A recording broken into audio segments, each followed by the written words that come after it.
If you want to use your journal to help support your mental health, then you are in the right place. Today we are looking at bullet journal ideas for just that. The first idea is having a layout related to your self-care routines. Now, I've set this one up so that you have a full year at a glance here, and you can note down which tasks are happening when. I've also got a space at the bottom for 3 weekly tasks.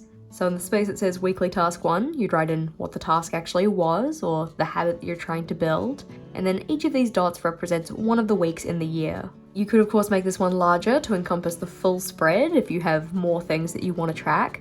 So daily tasks, weekly or fortnightly, monthly, quarterly, and biannual. But for this one, we've just kept it to the 1 page. Having the year at a glance in particular though can be helpful to making sure that you're keeping on top of those self-care routines throughout the entire of the year. And it's a good visual to show that you're actually focusing on that stuff. The next idea we have is a daily wins or a ta-da list, rather than a to-do list. It's essentially set up so that you're focusing more on positive things. What did I accomplish rather than focusing on the stuff that I didn't get done? I've set this one up as kind of like a line a day, so we've just got the numbers 1 through 31 running down the side of the page. But you could set this one up as a calendar view or something else. Of course, all these layouts are just ideas. Flipping over though, and the next idea we have is that of a mental health habit tracker. So habits related to improving or maintaining your mental health. I've again set this one up in the vertical view, so we have little icons to represent each of those healthy habits. So maybe it's waking up with the sun, brushing our teeth, taking medication, whether or not we had a good energy day, etc. A tracker that you can set up in a similar way is that of a work boundaries tracker.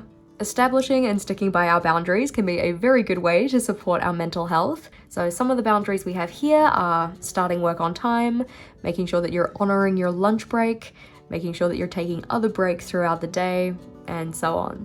I think this one in particular is something that I need to set up in my next journal. When it comes to safeguarding our mental health, one of the things you might want to think about is the circle of control, or in particular, things that are within your control versus the things that are outside of your control. A lot of mental pain can come from trying to control things that we do not have control over.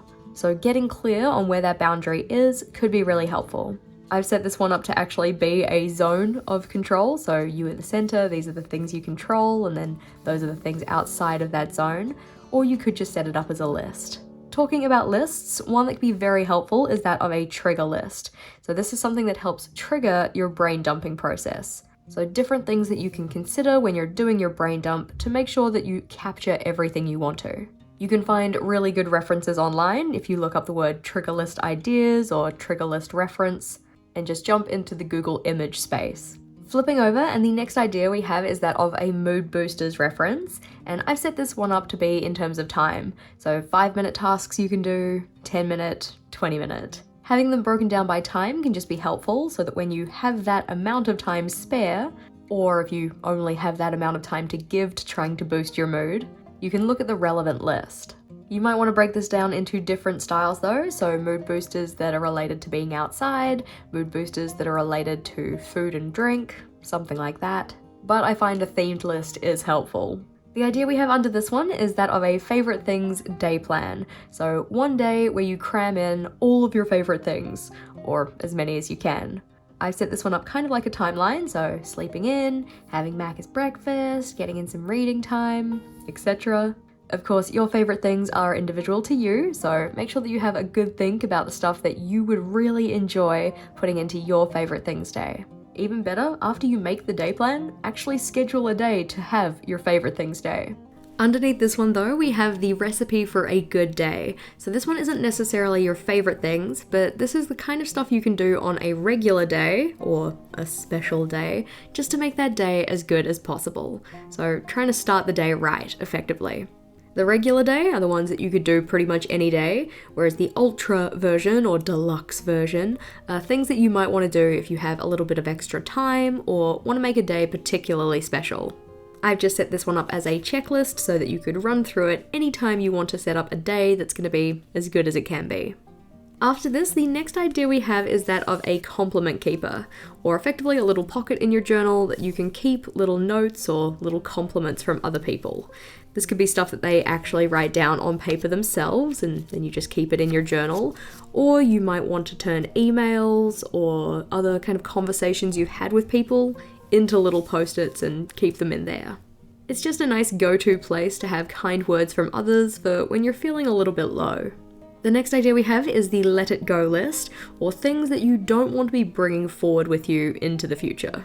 These could be small things or larger things, but do make sure that they're things that are within your control, and things that are reasonable. You can't be like, oh yeah, I'm letting go of doing my laundry. Well, I mean, like, you could, but, you know, make good choices. The idea we have at the bottom here though is that of a stressor log, or a place to get reflective about happenings or events that trigger certain feelings or responses within you. I've set this one up as a table, so we have a place to write down when it happened, what the trigger was or the happening that occurred to make you feel a certain way, how you felt both emotionally and physically, and then what you did to respond. This could be a kind of response in terms of trying to make yourself feel better or get you back to the kind of neutral state. Or you could write down your kind of knee-jerk reaction so that you pay more attention to those kind of things in future. As a bonus idea, you might also like to set up a reference page for the different cognitive distortions that we can fall into, but this one and heaps more mental health bullet journal ideas can be found at the playlist we have on screen here. Click or tap that one and I'll see you over there.